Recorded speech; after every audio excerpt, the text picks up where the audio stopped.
Hello friends, আসসালামু আলাইকুম। সবাই কেমন আছেন? আশা করি সবাই ভালো আছেন। এটা ছিল রানা ইকো পার্ক। আর রানা ইকো পার্কে আমরা প্রথম গিয়েছিলাম আমার মামা শ্বশুরদের সাথে। জায়গাটা এর আগেও গিয়েছিলাম আমি আমার হাজব্যান্ডের সাথে। খুব সুন্দর জায়গা, এই দিয়ে আমার তৃতীয়বার আসা। আর দেখুন কি সুন্দর ওয়েদার, একদম মনে হচ্ছে কখন যেন বৃষ্টি নেমে পড়বে। রানা রানা ইকো পার্কটা করেছে একদম লালপুরের মতো। লালপুরে যেমন সেম সব কিছু আছে, রানা ইকো পার্কেও সেম একই রকমভাবেই কাজ করেছে, ডেকোরেশন করেছে। ঢুকতেই দেখুন কি সুন্দর স্পাইডারম্যান দাঁড়িয়ে আছে, আর চারদিকে কি সুন্দর মূর্তি, দেখে খুব ভালোই লাগছে। আর আমরা গেট থেকে ঢুকছি, এই হচ্ছে আমরা চলে আসলাম। এবার নামছি আমরা সবাই একসাথে। আমার বাচ্চা কাচ্চা তখন খুবই ছোট, তখন বয়স ছিল প্রায় 1.5 বছর, 2 বছরের কাছাকাছি। এই তো তার দাদির কোলে ছোটটা, আমার কোলে আমার বড় মেয়ে। এইবার হচ্ছে একটু ঘুরে ফিরে বেড়াচ্ছি। এক একজন কাড়াকাড়ি করে নিচ্ছে কে কার কোলে নেবে বাবু, এই আর কি কথা। এদিকে যেতে যেতে আমাদের সন্ধ্যা লেগে গিয়েছিল, আর এদিকে কে কোলে নেবে বাবুকে এই নিয়ে কাড়াকাড়ি। এ বলে আমি নিব, ও বলে আমি নিব। যাই হোক, দেখতেই পাচ্ছেন চারিদিকে অনেক বড় জায়গা নিয়ে রানা ইকো পার্কটা করেছে। আর এদিকে সন্ধ্যা লেগে গিয়েছে, লাইট দিয়ে দিয়েছে। অন্ধকারের মধ্যেই আর কি রানা ইকো পার্ক দেখতে আসলাম আমরা। আসলে আমাদের আসার কোনো ঠিক ঠিকানাই ছিল না। আমার সাবা সৌরভ পেজে পার্ট 1, 2, 3 দেওয়া আছে, এখানে আমি একবারেই করে নিয়েছি ভিডিওটা, তাই একটু আপনাদের সাথে শেয়ার করলাম। আবারও এই ভিডিওটা আমি শেয়ার করলাম। এবার আমরা হাঁটছি হাঁটতে হাঁটতে আরও ভিতরে ঢুকছি। এটা হচ্ছে বাইরের ওয়েদার।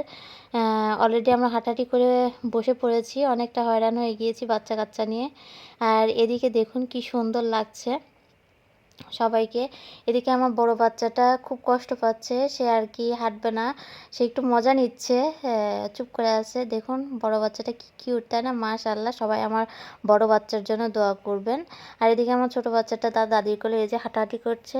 ও হচ্ছে একটু মিশুক টাইপের, সবার কোলে যায়। আর আমার বড় মেয়েটা কারো কোলে যেতে চায় না, একমাত্র তার মা ছাড়া। এবার দেখুন কি সুন্দর চারদিকে সিনারি, আপনাদের সাথে একটু শেয়ার করলাম আমি। আর এদিকে আমি বাচ্চা নিয়ে হাঁটতে পারছিলাম না, যেটুকু পারছি সেটুকু আপনাদের সাথে একটু শেয়ার করছি। মানে চারদিকে শুধু গাছগাছালি দিয়েই ভরা। এখানে আসলে ইয়াং জেনারেশনের ছেলেমেয়েরা প্রেম করতে আসলে ওদের জন্য সুবিধা, মানে কাপলদের জন্য বেস্ট একটা জায়গা। এখানে কোনো রকম যদি অকাম কুকামও কেউ করে থাকে তাহলে কেউ দেখতে পাচ্ছে না। আর এখানে তো শিয়ালের আড্ডাখানা ছিল, সন্ধ্যা লেগে আসছিল, আমরা তো ভয় পেয়ে গিয়েছিলাম। এখানে অনেকগুলো শিয়াল দেখতে পেয়েছি আমরা, যার কারণে আপনাদের সাথে আমি একটু শেয়ার করলাম।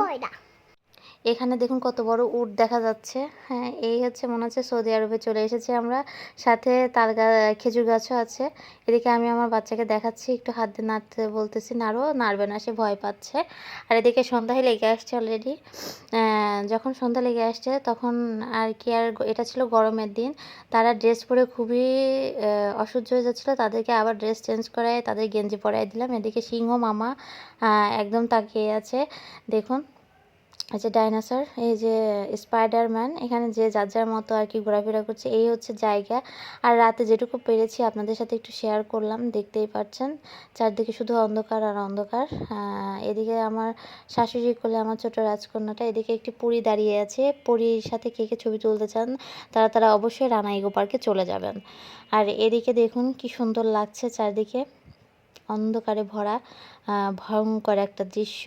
এদিকে সবাই হাঁটতে হাঁটতে হিমশিম খেয়ে গিয়েছে, কেউ হাঁটতে পারে কেউ হাঁটতে পারে না, এই হচ্ছে কথা। আর এদিকে দেখুন কি অবস্থা, আমার বাচ্চা দুইটা খুবই বিরক্ত হয়ে যাচ্ছে, মানে চলে যাওয়ার পথে। এবার আমরা চলে যাচ্ছি আর কি, ঘোরাফেরা কমপ্লিট। এদিকে আমরা সবাই এসে বসে আছি। এদিকে আমার বাচ্চা একটু হাঁটা শিখছে মাত্রই, তো হাঁটাচ্ছি একটু, হাঁটি হাঁটি পা পা করে। এদিকে কান্না করে দিচ্ছে, আর হাঁটবে না সে, সে খুবই বিরক্ত হয়ে গিয়েছে। আমি একটু বসে পড়েছি তাকে নিয়ে, কিছু করার নাই, যার জন্য আর কি বসেই গেলাম তাকে নিয়ে। এই তো।